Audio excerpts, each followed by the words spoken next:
An inmate at the Virginia Department of Corrections, Red Onion State Prison. To accept this call, press 0.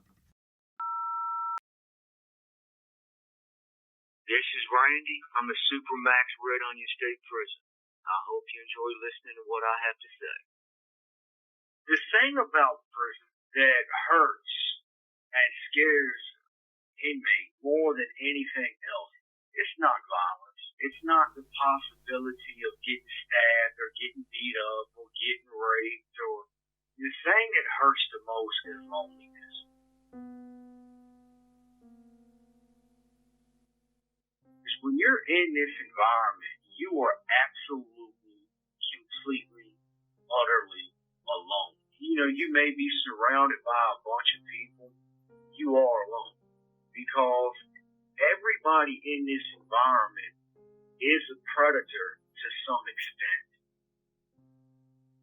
That loneliness, it's soul crushing. I don't care who you are. I don't care how tough you are. I don't care how many people you've killed.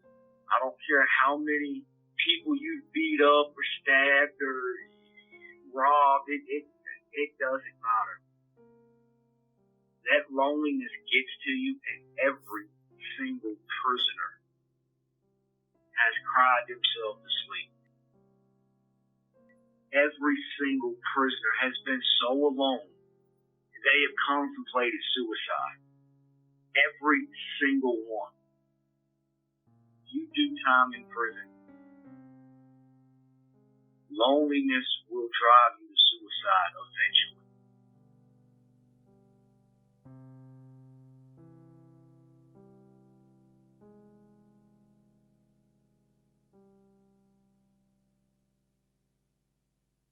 So having a friend, whether it's having a friend on the outside that you can call, get visits from, or simply write, or having a friend in here, you're no longer alone. You no longer have to carry the burden of being in this environment by yourself. You have someone that you can lean on a little bit so that the walls don't close in on you. You know, it's good to have someone there to help push the walls back. Juvenile and adult, I've done almost 29 years in prison. I never had friends growing up because we was dirt poor. And the crazy thing is, we actually went to it was a public school, very nice public school. You know, where all the kids wore designer clothes and shoes, and so Nikes and Reeboks and stuff like that. Me and my brothers, we literally wore Dollar General shoes that had the Velcro straps on them. Kids didn't want to hang out with us. Nobody talked to us. We weren't cool. We weren't popular. And then, you know, with all of the abuse and all of that stuff, I've never trusted anyone. But even with my friend Frank, and I love that dude. And that's the crazy thing about it. I can honestly sit here and say I love that dude. And if I was over here in the pod and someone said something bad about him, I'd probably slap him right then. And I wouldn't even think about it. That's how much I love that dude. He's done so much for me. He has helped me so much in so many different ways.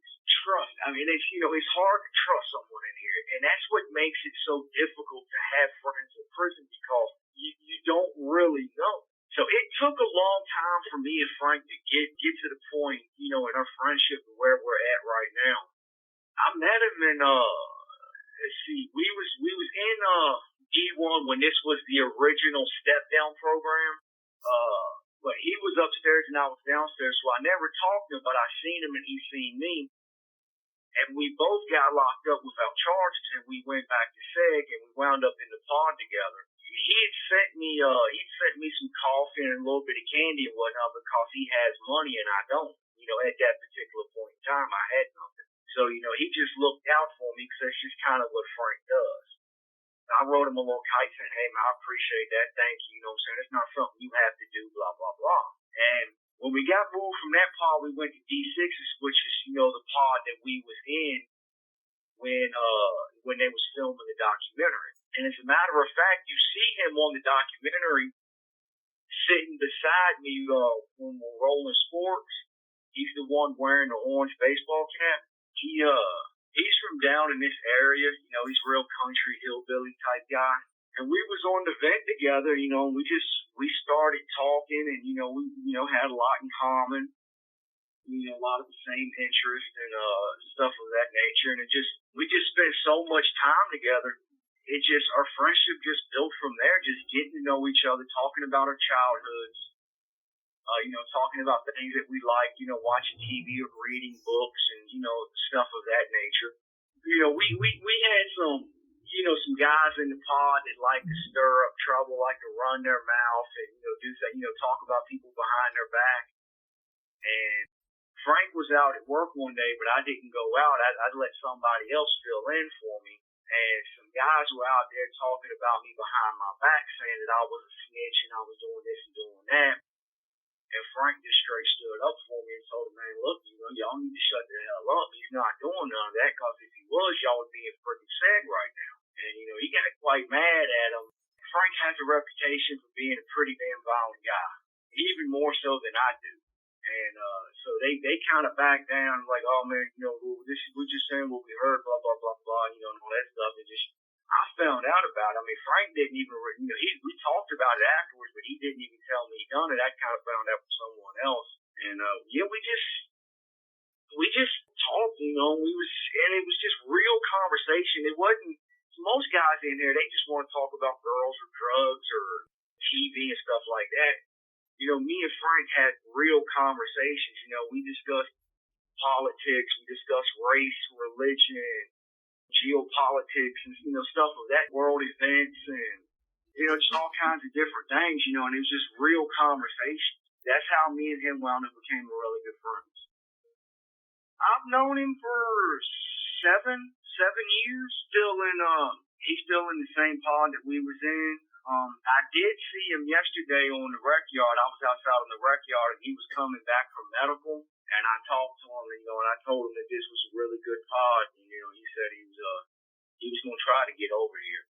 But if I don't see him on the rec yard, I won't be able to speak to him. You have 1 minute remaining. This has been Red Onion Radio. I hope you enjoyed listening to me. If you wish to contact me, do so through my website, redonionrandy.com.